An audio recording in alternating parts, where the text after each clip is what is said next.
Ah, Peraí. Vamos lá. Introdução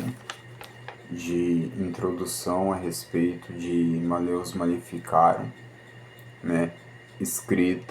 Introdução escrita por Carlos Amadeu, formado em Brighton. Terceira parte da introdução, o Maleus, a alquimia e a histeria. A demonologia era um fenômeno da sombra patológica do self cultural patrocinado pela Inquisição, mas que de forma alguma a ela se restringia, vivenciando a energia fecunda que emanava da dissociação do símbolo de Cristo e da Igreja. Os símbolos do demônio e de suas bruxas a todos preocupavam, fascinavam-se fascinavam-se e atraíam de forma crescente. É importante perceber que as heresias ou variantes culturais reprimidas pelo Santo Ofício para a elaboração do símbolo de Cristo eram permitidas na elaboração do símbolo do diabo e das bruxas. Desta forma, desde os inquisidores mais ferrenhos até suas vítimas e o folclore do povo em geral, todos participavam no grande caldeirão herético do demônio e suas bruxas. No vaso dos alquimistas, onde, sob pressão crescente, cozinhou a sombra patológica do humanismo cristão, dando nascimento às grandes conquistas sociais e científicas.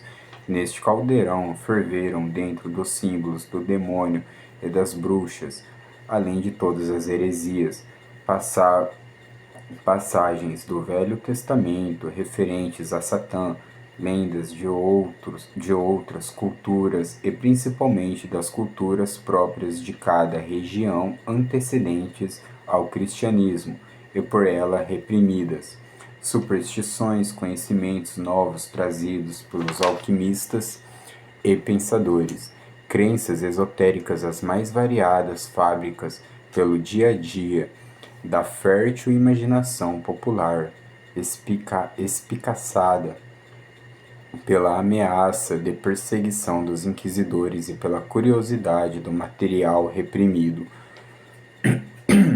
Tudo isto exaltava grandes áreas reprimidas da psique coletiva, como a agressividade, a sexualidade, a magia e a criatividade em geral, a popularização e a atuação crescente dos símbolos do demônio e das bruxas, devido a esta criatividade proibida, justificavam e incrementavam a atividade repressora da Inquisição num sistema de retroalimentação, um feedback múltiplo que agravava cada vez mais a patologia do self cultural, passando seu dinamismo de neurótico, principalmente repressivo, a psicótico, corrupção moral da prática religiosa, e a psicótico paranoide delirante, até culminar numa primeira etapa na dissociação da Igreja na Reforma do século XVI e 2 séculos depois na grande dissociação subjetivo-objetivo, no final do século XVIII, que deu origem ao materialismo científico do século XIX e retirou da Igreja sua liderança civilizatória. O mito, contudo, não perdeu sua pujança, pelo contrário, mesmo dentro de uma ideologia socialista patriarcalizada pela teoria da luta de classes que se acreditava ateísta, ele continuou a função civilizatória de implantação de alteridade através dos seus símbolos profundos de liberdade, igualdade e fraternidade. A representação da mulher e o ataque a ela como bruxa devido à projeção nela dos arquetipos reprimidos da Grande Mãe e da Anima necessitam ser compreendidos junto com a histeria, que é um quadro patológico formado basicamente pela disfunção dos arquetípicos matriarcal e da alteridade. As características desses arquetipos de intimidade, fertilidade, sensualidade, exuberância do desejo, da imaginação, da clarividência esotérica e da expressividade emocional, quando feridas dão margem ao entrincheiramento desses arquetipos numa luta de poder expressa pela magia destrutiva, pela dramatização e sugestibilidade de descontroladas, pela fantasia mentirosa, pela agressividade vingativa desproporcional, pelo congelamento das reações afetivas, pelas reações emocionais através dos sintomas físicos e pela falsidade involuntária.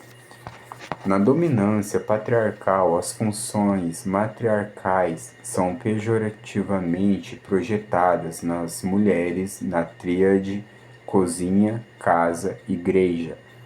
O ferimento cultural desses arquetipos pela Inquisição e sua projeção maciça no pan-demônio propiciou pela sugestionabilidade histérica a atuação de inúmeras mulheres como suas consortes. A atmosfera persecutória, dramática e animista medieval favoreceu a eclosão de quadros histéricos que eram identificados como bruxaria pelos vizinhos ou até mesmo familiares, como relata o Maleus em inúmeros exemplos. O dinamismo patriarcal patológico expresso pelo sadismo dos inquisidores, torturadores, sexualmente reprimidos, que depilavam e vasculhavam seus corpos, enfiando-lhes agulhas para procurar zonas anestesiadas que indicariam o pacto com o demônio. Certamente exacerbou muitos quadros histéricos, pervertendo-os em relações sadomasoquistas psicóticas. No entanto, o símbolo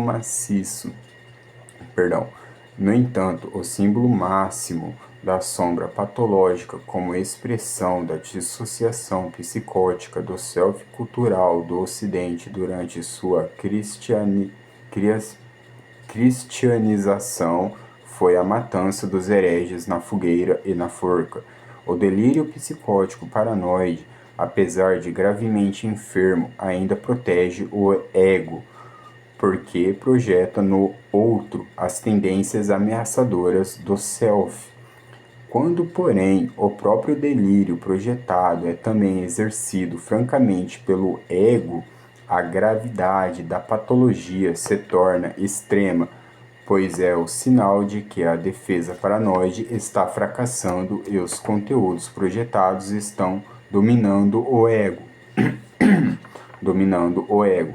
Foi o que aconteceu com a Inquisição. A história simbólica da Inquisição torna inegável sua própria expressão inconsciente do anticristo e da bruxaria. A concupiscência,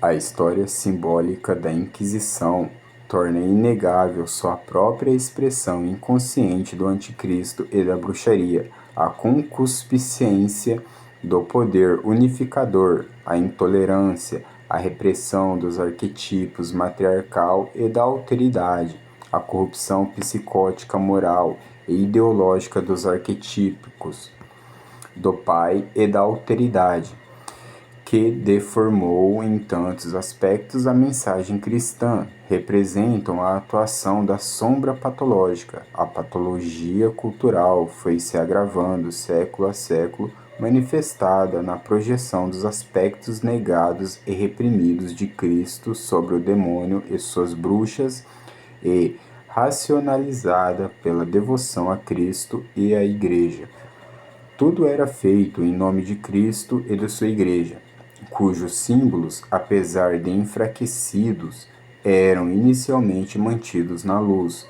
Todos os males eram projetados no demônio e nas bruxas, cujos símbolos, embora cada vez mais fortalecidos, eram inicialmente mantidos nas trevas, como habitantes infernais. A partir do século XIII, porém, Inocêncio III, o mesmo Papa que abençoa São Francisco, autoriza a pena de morte para as heresias.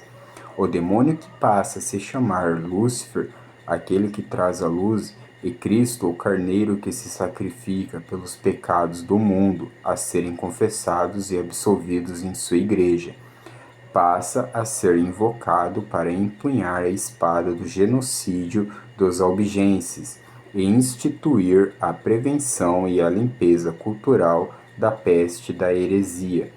Os que confessavam e abjuravam a heresia eram acolhidos de volta à igreja e condenados à prisão perpétua. Os que não confessavam eram entregues ao braço secular para a pena de morte, devido às condições subhumanas das prisões. A prisão perpétua em pouco tempo levava à morte, se é que não fosse antes interrompida pela pena capital. Abre aspas. Nos casos de heresia simples, aqueles que são penitentes, confessaram e abjuraram, como já foi dito, são admitidos à penitência e à prisão perpétua. Todavia, nesta heresia, ainda que o juiz eclesiástico possa receber o prisioneiro em penitência, o poder civil pode, devido aos malefícios causados a pessoas, ao gado e outros bens, puni-la com a morte. Fecha aspas, Maleus, parte 3, questão 19. Ao aproximarem psicoticamente Cristo e sua igreja do demônio e das bruxas, os inquisidores frequentemente tornaram inseparáveis uns e outros nas suas personalidades e na história da igreja. A loucura se exacerbava ainda mais, se é que isso era possível, em situações nas quais os hereges demoravam a morrer e a cerimônia era interrompida para procurar objetos deixados pelo demônio em suas vestes para torná-los resistentes ao fogo. A superposição dos símbolos do Cristo e do demônio era tal que, mesmo dentro das chamas, eles continuavam lutando como expressão da psicose coletiva. Abre aspas. O que poderia ser dito sobre um caso que ocorreu na diocese de Ratisbon? Alguns hereges foram condenados por sua própria confissão, não somente como impenitentes, mas também como advogados dessa perfídia, e, quando foram condenados à morte, aconteceu que eles resistiram ao fogo. Sua sentença foi então alterada para a pena de morte por afogamento, que também não surtiu efeito. Todos ficaram surpresos e alguns começaram até a dizer que a sua heresia era verdadeira, e o bispo, em grande ansiedade por seu rebanho, ordenou um jejum de 3 dias. Quando isto foi devotamente cumprido, alguém foi informado de que estes hereges tinham um canto mágico costurado sob a pele embaixo do braço. Quando este foi encontrado e removido, eles foram entregues às chamas e imediatamente queimaram. Fecha aspas. Maleus, parte 3, questão 15. A importância da tradução e publicação completa deste texto em português não está só no conhecimento da história do cristianismo, mas também na continuação da elaboração do mito cristão, cujo papel civilizatório está se reintensificando outra vez neste final de milênio. Se muitos leitores concordarão que este livro e a Inquisição são uma aberração de mensagem cristã, é preciso saberem que nem todos pensam assim. O próprio tradutor do livro do latim para o inglês, reverendo Montague Somers, assim se expressa sobre ele no final do prefácio, que escreveu em 1946. Abre aspas.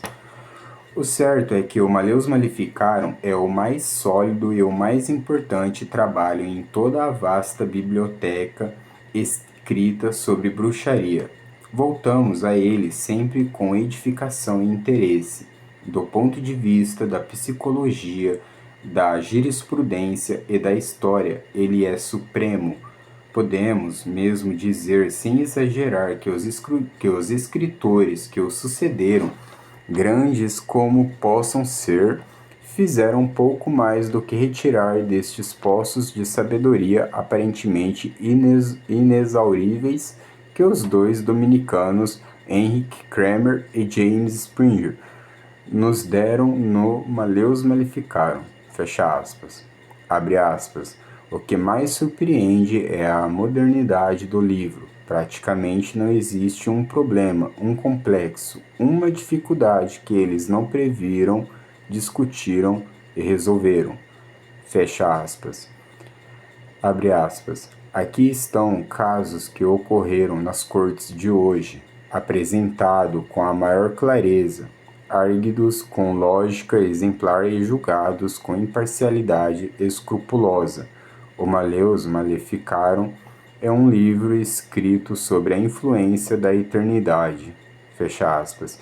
Com esta ilustração final, vemos que a elaboração deste livro e da Inquisição e do que representam na alma humana individual e coletiva adentrara o próximo milênio junto com a continuação da elaboração do mito cristão.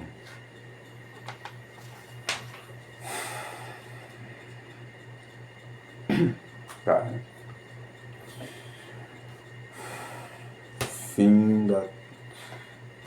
Fim da introdução escrita por Carlos Amadeu sobre o Malleus Maleficarum. Cara, eu poderia aqui sim, tá? Eu poderia aqui sim pegar e ler, tá bom? Começa com a bula de Inocêncio VIII, inocente, bispo, servo dos servos de Deus para a lembrança eterna. Começa com a bula papal, tá bom? Aí terminando a bula papal, bula de Inocêncio VIII, né? Vem a primeira parte. Acho que eu já falei sobre a primeira, a segunda e a terceira parte, né? Primeira parte, das 3 condições necessárias para a bruxaria, o diabo, a bruxa e a permissão de todo Deus poderoso. Aqui é a formação, né? Eles transformam, aqui é a formação do símbolo, né? Do diabo e as bruxas. O que mais interessa mesmo nesse livro, cara, assim, não que interessa de uma forma prazerosa, né, mano? Jamais. Mas, pô, deixa eu pegar aqui certinho. Sem cometer erros, né? Não. A terceira parte, cara, ela é pequena, tá bom? O livro tá todo bagaçado mesmo, mas a terceira parte ela é pequena mesmo, tá bom?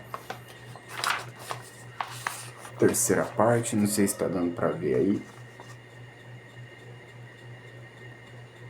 Entendeu? Terceira parte, que trata das medidas judiciais no tribunal eclesiástico e no civil a serem tomadas contra as bruxas e também contra todos os hereges, que contém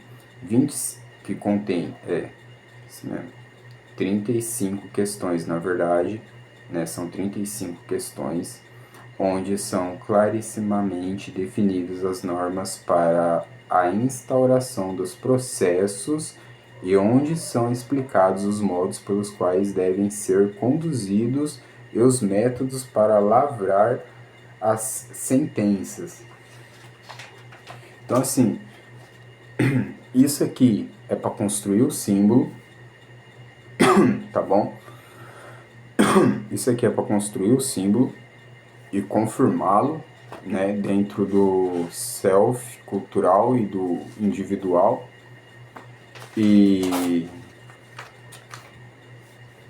e aqui e aqui essa parte tá para as sentenças e como fazê-la, né, os processos de julgamento, de interrogação, né, como fazê-los.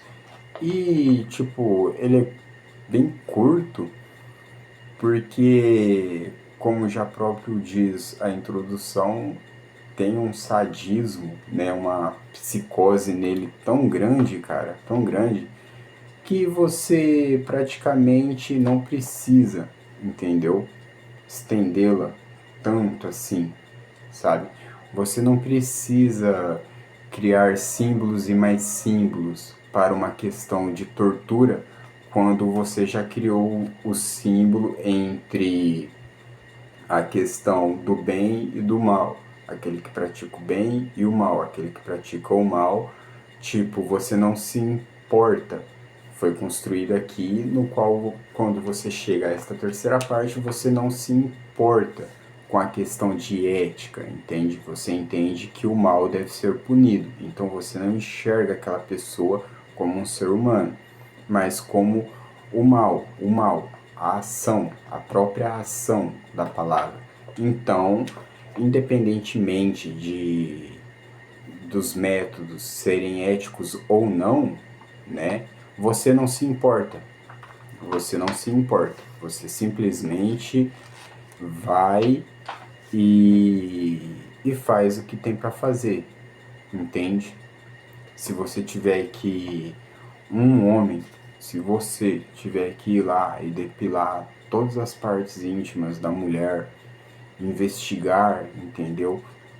Torturar essa mulher, abusar dela, estuprar dela, porque aqui está dizendo que isto lhe permite, que é permitido você fazer isto, porque neste restante aqui, ela não é transformada como, ela não é vista, transformada como uma mulher, ela é transformada como ela é transformada como a ação do próprio mal. Então, quando o homem já vê ela, já vê como uma ação do mal e predisposto, né? O cara, a pessoa, as pessoas que seguiram isso sempre estiveram predispostas também, né?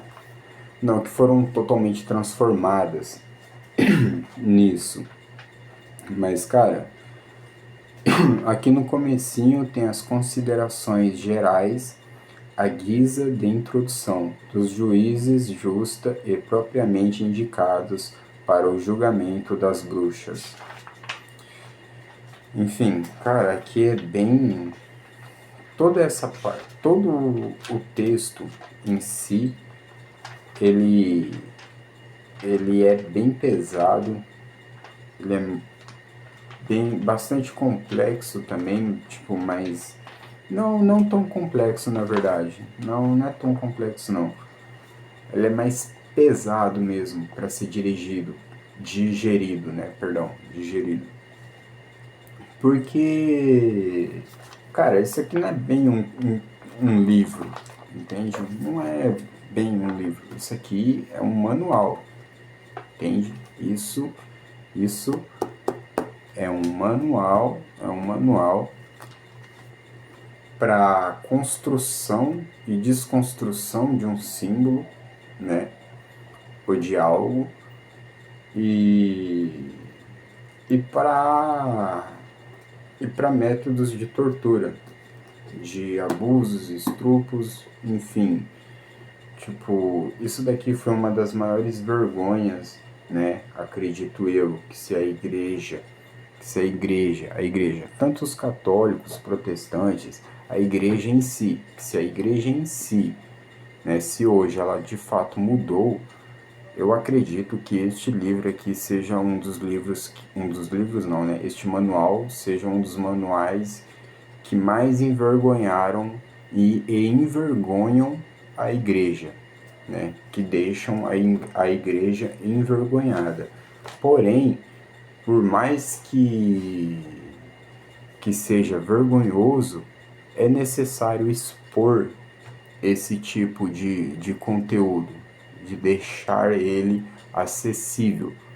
Porque quanto mais ele fica acessível, acredito eu, pelo menos, que mais chance tem de diminuir essa visão, esse símbolo construído, sabe? Que até hoje ainda não fortemente como antes, mas ainda forte, tá bom? Ainda existe, tá? Não que as pessoas saem por aí matando e tá, ainda assim, né? Ainda acontece sim, não dá pra passar nenhum, não dá pra fazer nem sombra em relação a isso. É um assunto bem complicado, mas enfim, ainda vou pensar se eu pego, porque o negócio é a coisa que é tensa, hein? Acho que eu não. Enfim, mas o Maleus Maleficarum, né? Ele é facilmente encontrado, sim, tá bom? Hoje em dia não é tão difícil de se achar não. Versão Rosa dos Tempos. Versão, acho que tá ruim a câmera. Versão Rosa dos Tempos. Enfim, tá aí, final da leitura da introdução por Carlos Amadeu, né, sobre o manual Maleus Maleficarum, né, a primeira, segunda e terceira parte da introdução, todas as partes foram lidas, né, não tão corretamente, mas foram lidas, né, tá aí, entende? Tem os documentos, tem os documentos, livro, etc, tudo. Isso aqui não é recente, tá bom? Deixando claro que essa introdução ela não é recente, tá? É antiguinha, é um pouco antiguinha. E quando se fala da mulher e do machismo, não é na visão de hoje, tá bom? Não é na visão que é formada por hoje, porque até o machismo hoje já está se desfigurando, entende? As pessoas estão levando o machismo para uma coisa, sabe, banal, o que pode ser perigoso, muito perigoso. Cara, aqui mesmo é a representação disso, entende? E a gente está passando pelo mesmo processo de construção de símbolo, desconstrução de valores, entende? A gente está passando por isso de novo. Não acredito, eu não duvido nada que seja capaz das pessoas começarem a atacar fogo uma nas outras por, por líderes não religiosos, mas políticos, né? Por idolatria política, né? Vendo uma construção muito forte, simbólica, né? Em relação aos políticos, né? Isso está muito nos políticos, como não conseguiu ser firmado no religioso, né? Porque tinha muito mais chance de ser formado, muito mais chance não, foi tentado ser formado, né? No religioso, como não conseguiu, tá tentando se introduzir e se formar no político, né? Que é a construção que sempre vai haver esses ciclos, né, cara? De construções de símbolo, né? E desconstruções de outros símbolos que podem ser perigosos, cara. Podem moldar o cultural, entende? A cultura, o eu, entende? O self cultural, né? Enfim, é uma questão bem delicada, tipo, bem longa, mais de grande importância. As pessoas devem ter acesso a esses livros, devem saber o que aconteceu de forma bem clara e honesta, entende? Não é só você ler sobre o Malleus Maleficarum, é você ler o Malleus Maleficarum e você entende de fato, no real, na própria experiência do que ele foi, do símbolo que ele representa e o perigo que ele é, entende? E, e a psicose, né, a psicose coletiva que há, que é mostrado nesse livro, né, que foi implementada, né, que foi abraçada, né, acolhida pelos inquisidores, pela igreja, da mesma forma está sendo acolhida, abraçada pelos políticos, por aqueles que são que caminham para a política, não os políticos, né? Os que são fãs da política, os que gostam da política e esses soltam para as bolhas, para as massas em gerais, né? É mais mastigado, é mais fácil de ser entendido, enquanto a gente olha os políticos é, como tão poderosos, tão abençoados que eles podem fazer exatamente o que eles quiserem, que não importa pra gente, entende? Porque eles representam, porque eles são símbolos, eles representam muita coisa importante, um eu coletivo, sabe? Não sei se eu estou sendo correto em relação a isso, mas tem a sua importância, não se deve ser deixado de lado nem a leitura e nem o estudo sobre esses livros, né? Para que essas coisas não possam vir a acontecer novamente aí com a gente, né? Aconteceu com as mulheres e por isso que essa luta das mulheres também é muito difícil, entende? Não é de hoje, cara, não é de hoje. Isso já vem sendo construído há muito tempo lá atrás, entende? E muitos destes já tinham uma visão futura, entende? Então, tipo, como conseguiram estabelecer, não por muito tempo, mas conseguiram, né, estabelecer essa visão louca, né, que a própria introdução explica muito bem em relação à mulher, já pode mostrar o tamanho do poder, entende? Dessa manipulação em relação à construção de símbolos, né? A construção e desconstrução de símbolos. Enfim, então é isso aí. Espero que tenham curtido. Adeus.